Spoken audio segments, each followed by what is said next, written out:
이 글은 어떤 아주 철저한 연구 논문이라기보다는 제 자신이 왜 공공신학자로 살아가고 있는가 이런 문제들을 조금 더 학문적 대화를 통해서 함께 나누기 원하는 그런 성격의 글이라고 할 수 있습니다. 그래서 제가 생각하는 공공신학, 그다음에 후기 세속사회에서의 공공신학의 정당성, 거기서 요구되는 공동선이라고 하는 윤리적 의제 이런 것들을 제가 어떻게 접근하게 됐고 어떻게 탐구하게 됐는지를 추적하는 그런 글이라고 할 수 있겠습니다.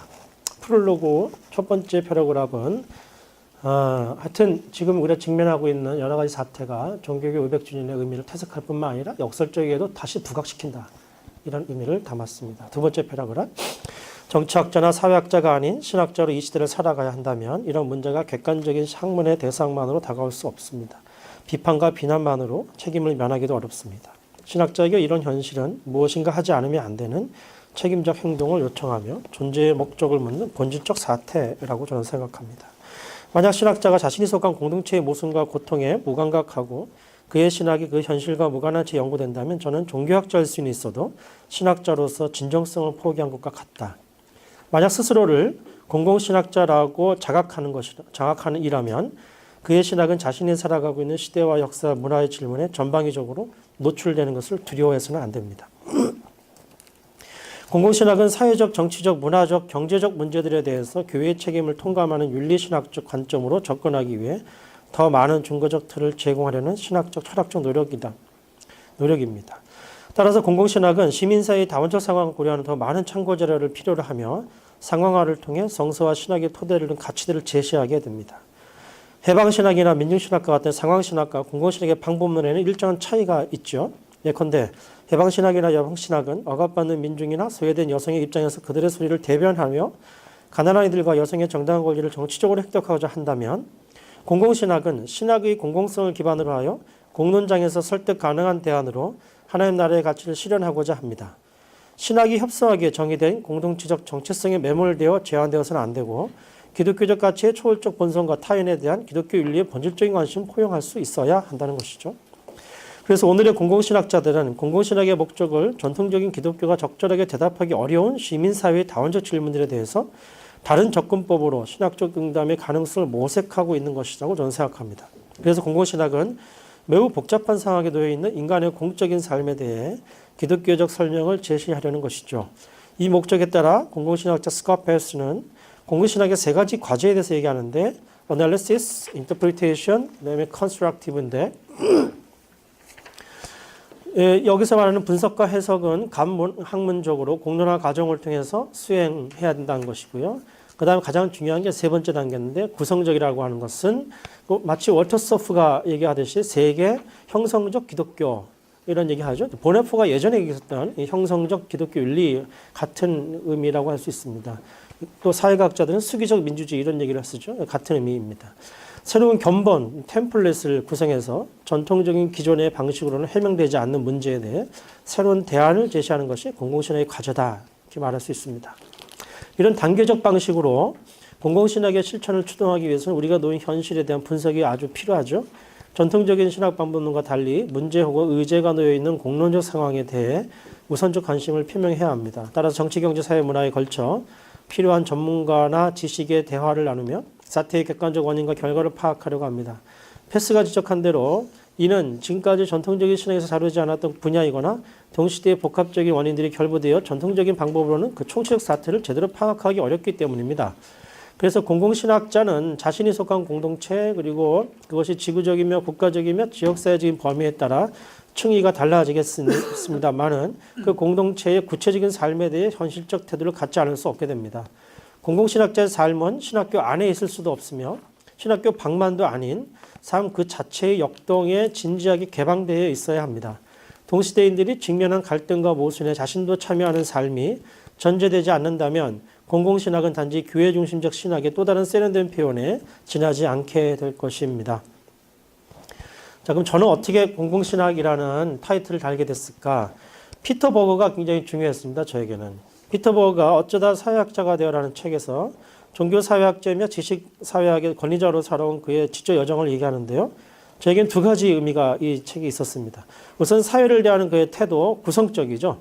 자신의 입장을 중심에 배치하거나 문제를 자신의 관점으로 지배하지 않는. 그러니까 지금 저는 우리 신학교 안의 신학이 이러하다고 저는 생각합니다. 그래서 그 많은 공론장의 논의에 개방적으로 참여할 수 있었고 여러 주체들이 공감할 수 있는 대안을 제시할 수 있었습니다. 그에 따르면은 그가 최초로 기독교적 연구 주제에 참여했던 것은요, 그 학위를 마친 다음에 독일의 동료였던 뮬러가 독일 개신교 아카데미 프로젝트를 제안했는데 독일의 개신교인이 어떤 직업군에 주로 참여하고 있는지를 조사하는 일이었습니다.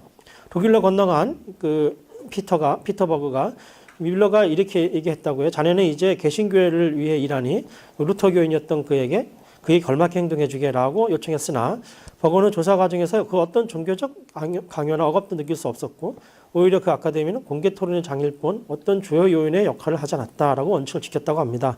돌아와서 피터 버거가 본격적인 학자로서의 길을 걷는데 큐라를 세우고 우리가 잘 아는 여러 가지 작업들을 하게 됩니다. 책 제목에서 버거는 어쩌다라고 표현하지만 사실은 운명이었다는 것을 강조하는 것이죠. 저는 학위 논문을 다원주의 사회에서의 기독교 문화 변혁에 대한 해석학적 연구 이렇게 썼습니다. 어떻게 다원주의 사회에서 변혁적인, 그러니까 타자를 변혁하겠다고 하는 폭력적 기저를 포기하고도 어떻게 변혁이 가능할까? 이걸 해석학적으로 풀어내야 되겠다. 그 동원된 신학적 논의들은 삼위일체론에 있었고 니버의 변혁도 문화관에 있었습니다. 그리고 저는 90년대 후반부터 문화선교연구원에서 현장에서 일을 하면서 현장과 실천에서 매우 많은 경험들을 할 수 있었습니다. 당시 이미 한국 사회에서 기독교의 독점적인 문화 생산기능이 거의 불가능해졌고요. 대중문화나 진보 세력과 갈등을 겪고 있었으며 중산층 색채가 이미 짙어진 개신교의 수적인 정체 감소 현상이 뚜렷해지고 있었습니다. 시민사회 혹은 공론장에서 기독교는 더 이상 주도적 역할을 할 수가 없는 상태였고요. 오히려 사회 발전을 가로막는 집단으로 서서히 인식되고 있는 그런 경우가 많았습니다.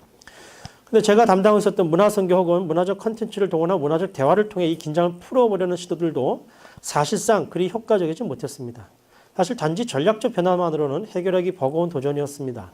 세상과 사회를 대하는 한국교회의 신학적 패러다임이 변하지 않는다면, 즉 교회 혹은 신학이 사회적 공론장에서 주도적 역할을 주장하지 않거나 그 역할을 다르게 변경하지 않는다면 그 긴장은 쉽게 해결되기 어려워 보였습니다.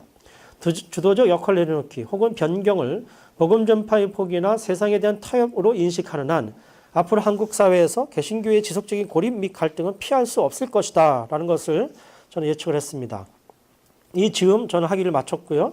학생들을 가르치기 시작하면서 현장에서 저는 이제 사실 학교에 별로 관심이 없던 사람이고요.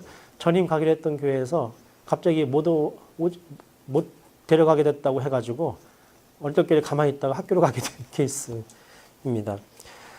공문장을 형성할 그 필요를 느꼈고요. 학교에서 자유로운 신학적 토론이 다른 학교입니다. 지금 이 학교가 아니고 신학적 토론이 쉽지 않았던 교단이 달랐기 때문에 학교 내부보다는 외부의 시민사회 소통 가능한 형식으로 도시공동체연구소를 2010년 창립했습니다. 도시, 공동체, 지역사회 등의 현안을 실천적 공론장으로 삼았습니다. 한국 사회에서도 마을 만들기, 사회적 기업 등의 의제가 강력하게 부상되고 있었던 터라 시민사회와 지역사회에서 교회의 고립이 심화가 상황에서 이 연구소는 지역사회 공동체 형성에 교회가 공적으로 참여 헌신하는 일에 집중했습니다. 이때 제가 바로 공공신학을 이제 최초로 관심을 갖게 되었습니다. 이와 관련하여 저에게 두 번째 피터버그의 의미를 말씀드려야겠습니다. 피터버그는 20세기 말에 자신이 책임 편집한 세속화냐 탈세속화냐에서 자신의 세속화론을 공식적으로 철회했습니다. 그는 세계에서 다양하게 전개되고 있는 근대화 양상과 그에 따른 종교와의 관계성을, 종교화가 아니고 와입니다. 종교와의 관계성을 추적하는 여러 학자들의 글을 통해서 이른바 다중근대성이라는 스무엘 아이젠스차트의 입장을 수용하고 있습니다. 저에게는 특히 아시아 국가들, 중국과 일본의 근대화 과정과 종교의 역할에 대한 연구들이 의미 있게 다가왔습니다. 서구 중심의 근대화 과정은 절대적인 기준이 될 수 없으며 각 문화와 지역마다 다양한 근대화 과정을 비교하기 위해 각 지역의 문화와 종교는 어떻게 대응하고 어떤 역할을 하는지에 대한 연구가 필요하다는 것이었죠. 피터버그가 이 책에서 기존에 주장했던 세속화를 공식적으로 포기한 것이 나에게 왜 큰 문제의식을 던졌고 본격적인 공공신학의 연구에 나서게 되는 자극이 되었습니다. 왜냐하면 그의 서원이 만약에 옳다면 위기에 빠진 한국교회로서는 새로운 대안을 만날 가능성이 될 수도 있기 때문이었습니다. 더 솔직히 말하자면 공론장에서 소통 가능한 신학, 시민사회에 참여하여 신학적 가치를 설득할 수 있는 참여적 신학이 절실한 상황에서 이런 탈세속화 논의는 공공신학의 한 가능성으로 저 자신에게 다가왔었습니다.